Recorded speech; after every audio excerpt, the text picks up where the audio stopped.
It's a crime, Mr. Collins. It surely is. After all, any girl would want to be alone in the Mediterranean moonlight with a very handsome man. Unless he were a murderer. And as Greg always says, Greg's my husband, the famous private detective. Oh, and I'm Gail Collins. And I'll be back in a minute to set the stage for our puzzling crime.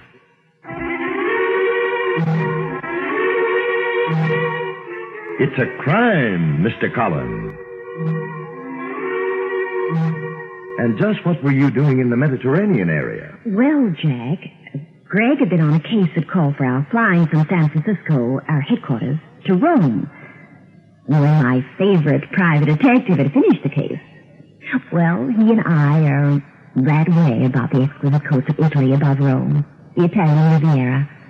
So we decided to hop over there for fun and games. Greg had collected a nice fat fee, so off we went. I know, to Rapello, Santa Margherita. Been there? No, been to a lot of travelogue movies, though. Tell us how this crime got underway, huh? Well, Greg and I found a heavenly little place called Forno.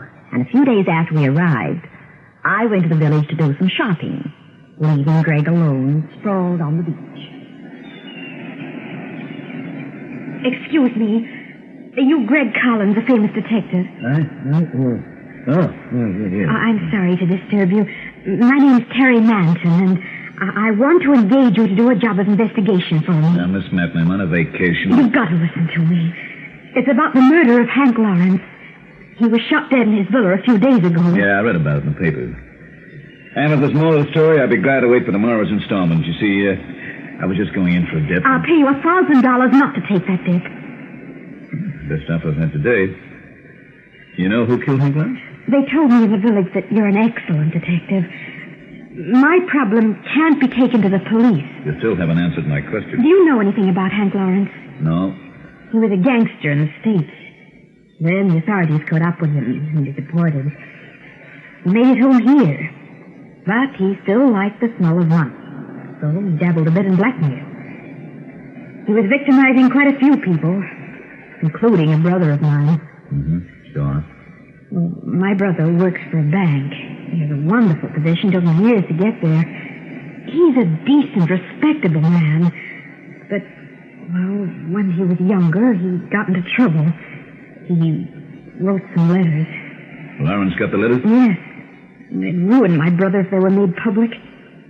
Did you come here to buy back the letters from our late friend Hank? Yes, I flew down. I went to Hank Lawrence's villa. No one answered the bell when I rang, so I walked around on the porch. There were French windows. They opened into the library. I saw Lawrence there, dead. I was horribly frightened. I didn't call for help. I just ran away. Nice, convincing story, Miss Manton. But it's true, Mr. Collins. I don't want the police to know about my brother's letters, but you've got to find them for me.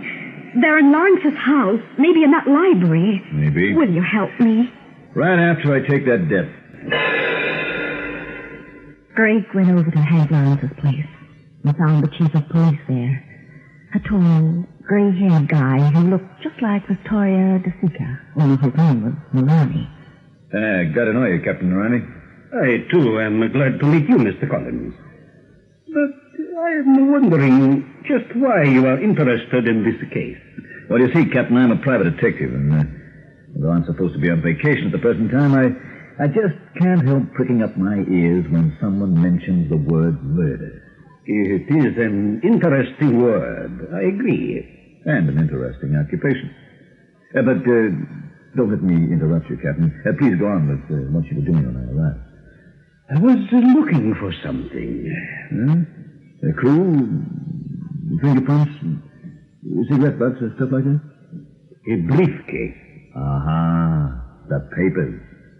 They always make their appearance in any worthwhile crime story. In this case, my friend, they provide the motive for murder. How can you know that when you haven't found them? This Lawrence was a blackmailer. That we know for certain. You've talked to some of his victims? Yes. and learned that Lawrence kept his mementos in a brown Alligator briefcase. That is what I came to find, Mr. Collins. But I'm not having much luck. Interesting layout he had here. What's through that door? It leads to an anteroom, but that has already been searched. The briefcase, nothing at all. Yes. Tell me, Captain, you know a girl named Terry Manton? I know she is young, good-looking. I know she came here by plane from the United States. I know she is at the Miramar Hotel. She says Lawrence was blackmailing her brother. Is that all she said? That's all so far. Would you like me to ask her some questions? Oh, I can handle it, thanks, Captain. Good. But if you need any help, telephone me at this number. That night we were having dinner on a terrace overlooking the sea. Suddenly an agitated little man came bursting in on us. Senor Collins, I beg your pardon. They told me you were dining here on the terrace. Yeah? What is it? I am Ambrosio Kelly. I must speak to you about the murder of Hank Lawrence. I was at the villa when he was killed. Where were you? Is it all right to... Go on, speak up. I'm his wife. I often help my husband on a case. Yeah. Now. I am in the business in Rome. During the war, a very unfortunate thing happened. I was innocent, but... Isn't it odd? Everybody's implicated, but everybody's innocent. But I am. And Lawrence had the papers to prove it. I went to see Lawrence. He asked me to wait. There is, how you say, an anteroom. I sat there. Lawrence closed the door to the library. I waited a while, then I heard the shots. I was very frightened. I hid myself behind the screen. Then you saw the murderer? No. Whoever it was ran out of the library very quickly. It was dark in the anteroom. I peeked through the screen. All I saw was a cape, a long cape. Yeah? That's all you saw? Absolutely. So the murderer could have been a man or a woman. You think you'd know the cape if you saw it again? I'm not sure. I think so. Well, we can't clear up very much unless you tell your story to the police. No, I cannot. They may think I killed Senor Lawrence. No. I'd think about it twice if I were you. Give me until the morning, please. Let me think about it. I will not disappear. Do not make me go now to the police station. I beg of you. Let him go, Greg. I think he's telling the truth. Yeah, but... Please, Greg. My woman's intuition. That again. Yeah, all right. But don't get panicky and decide to make like the birds and fly the coop. Oh, do not worry. Oh, thank you, Senor Collins. You are molto sympathetic. You have a loving heart. Nearly God. See, Greg? You are monkey-wrenching this case, but good. I know he's innocent, Greg. How do you know? I just have a feeling. You wouldn't understand that, friend. You're too cold. Well, I am where murder is concerned. So? Greg Collins, what are you doing? Calling police headquarters. Keep your ears pinned, friends. We'll be back in a minute with more of our story. When I saw Greg pick up that phone, I really think I hated him. Is that police headquarters? With all the mean death pickups. Headquarters, Captain Orani, please. Don't you dare turn that poor chap in. Hello? Oh, Captain, this is Greg Commons. You have come across something, yes? I just spoke to Ambrosio Gali. I know him. Yeah, well, he's mixed up in this, Captain. But he hasn't made up his mind to talk. He asked me to give him till morning. Yes? I just thought you might tell the lads on the force to keep an eye open tonight. Just in case he decides the climate is healthier somewhere else. Thank you, Senor Collins. But there is something else. Yeah? I would like to talk to that Terry Manton. Right now? Now is as good a time as any. I'll meet you at the Miramar Hotel in 10 minutes. Bye. You'd turn your own grandmother in, wouldn't you, Greg Collins? Well, I might if she committed a murder. Yeah, come to think of it, the old gal was pretty tough. She might have got down the family squirrel rifle and taken a pot shot at somebody if she didn't like him. Yeah, maybe you inherited all that cussedness, huh? Don't talk to me. I hate you. Greg, Uh-huh. would you turn me in if I committed a murder? Oh, sure. I can always dig up a new wife somewhere. You couldn't turn me in. I'd bribe you. Bribe me? With what? You're broke. Oh, I wouldn't bribe you with money. Well, what do... I'd bribe you this way. Yes, well, that's one way to get away with it, yeah. Take me with you to the hotel. To see Terry Madden. No. Stay out of this. Want to be bribed again? Okay. Come on. Talk about dirty tricks. At the Miramar Hotel, Police Captain Lorani was waiting for us, up in Terry Manson's room. Mr. Collins, you say Ambrosio can identify the killer.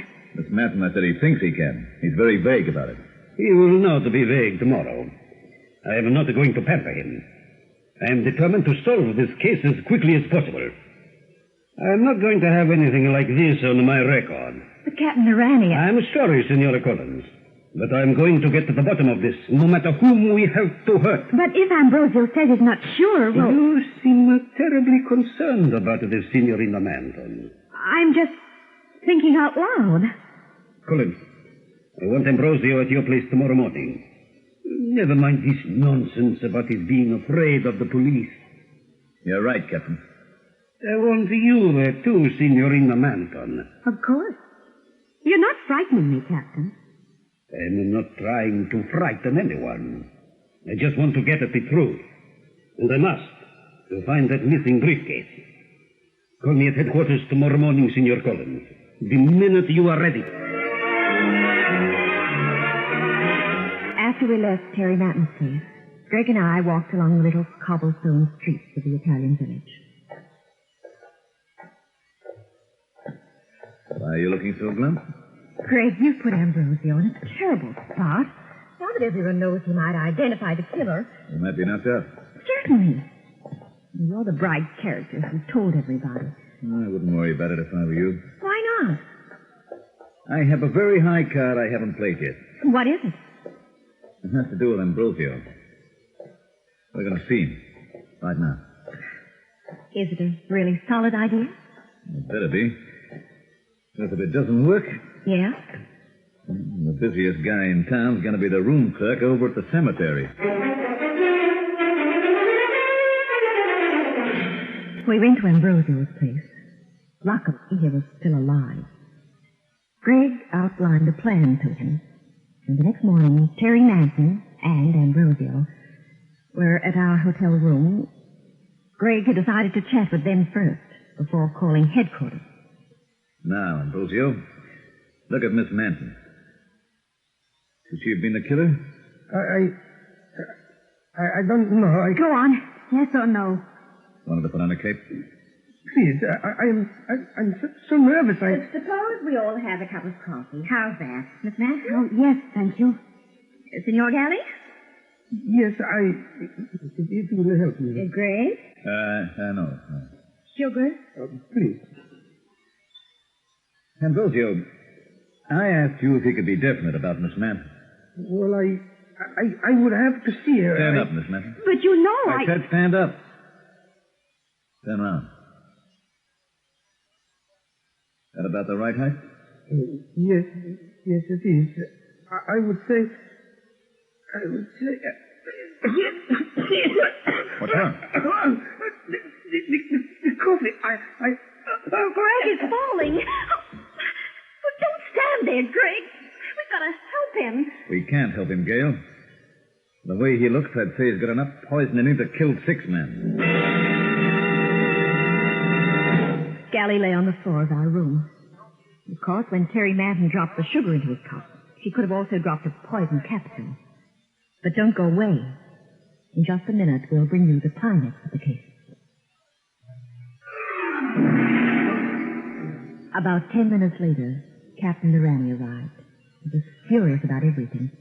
Why did you not call me much earlier, Signor Collins? Frankly, Captain, I thought that police tactics on Terry and Ambrosio might not accomplish as much as a quiet chat. A quiet chat. See what you accomplished? Ambrosio is dead. Our only witness. The autopsy might show something interesting, Captain. The local coroner... Do you know how long it will take for the local coroner to do an autopsy? On the way to the hospital, he might decide to take a nap for a week. No. You have bungled it, Signor Collins. You took the only lead we had and threw it away. All I can do now is give up. Well, It is all over, I tell you. We have not got the briefcase. We have not got the killer. I will send in a report that the case is closed. I will recommend it to be forgotten. But, Captain... He's right, Gail. We haven't much that'll stand up in court. The great detective from the state. Why don't you take the next plane home, Signor Collins?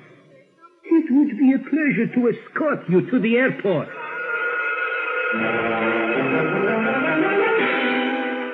Greg just stretched his head and sauntered off.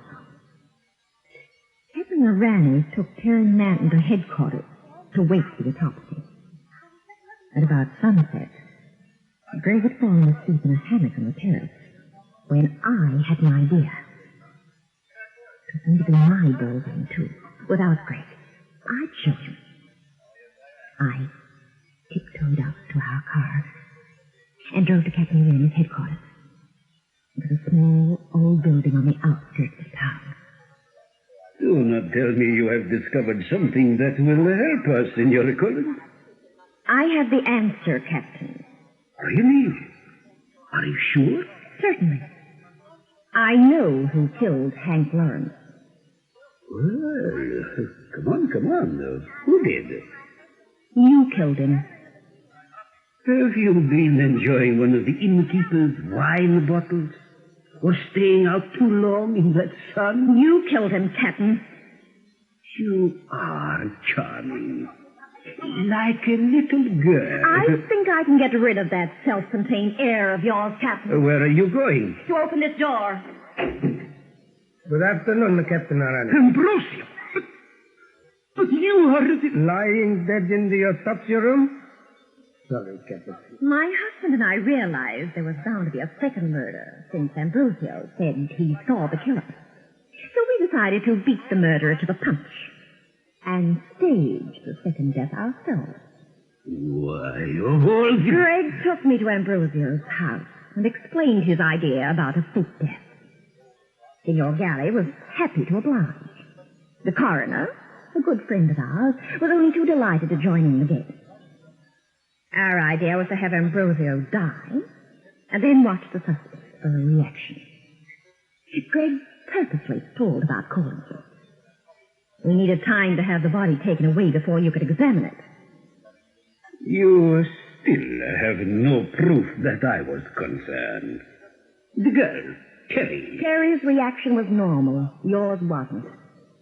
I just realized it hasn't to Greg yet, that you were bitterly determined to solve this case until Ambrosio died. Go on. He has a gun. You made a mistake, Signor Collins. You thought there would be other people here at the headquarters. You forgot this is a very small village, and we are alone here. And it is going to cost you your life. That briefcase you've been looking It's for. in my hand. It always has been. I was being blackmailed too. And now I have some unfinished business. You and Ambrosio are going to have an accident. We have oil lamps here, Signor Collins. It seems you came here to discuss the case. One of the lamps fell over.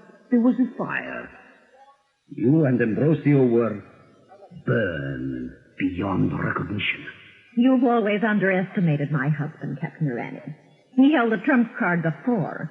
He'll turn up now. Will you just step out by the door? Get over by that table, both of you. If you try to come towards the door when the fire starts, I'll shoot.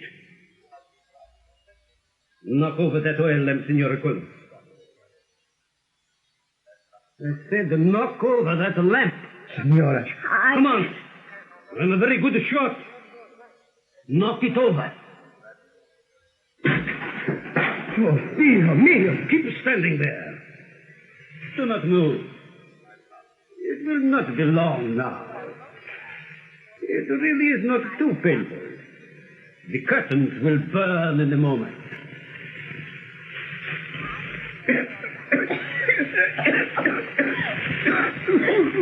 Move over towards those flames, Senora Collins, so that your dress touches them. You're losing time. I said, get closer to the flame. Put the gun down, Rani. My shoulder. Go on, Ambrosio, run. Run through the door. Your wife, she's going to faint. Go ahead, get out of here. I've got her.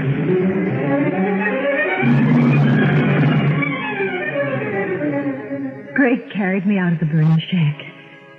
Ambrosio made it just in time. Greg turned Captain Rani over to the officials in Inferno. Rani revealed that the briefcase with all the incriminating papers in it had gone up in flames.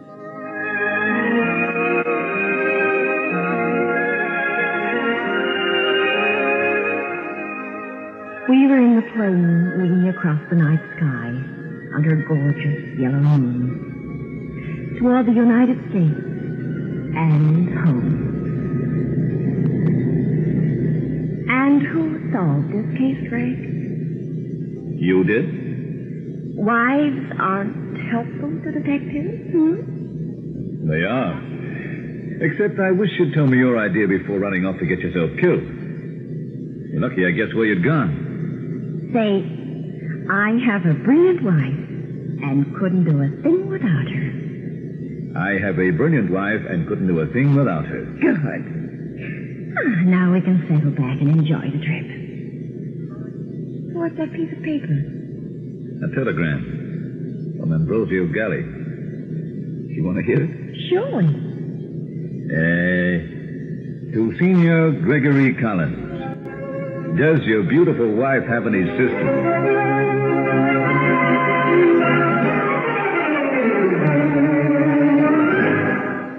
Footnote to the story. When we got home, I told all my girlfriends that any woman who thinks her husband doesn't appreciate her should go to Sonforno. The next morning, the line outside the travel bureau was 2 blocks long. Don't go away. In just a moment, we'll be back with you. Well, folks, Gate and I hope you enjoyed our adventure, the Brown Alligator Briefcase.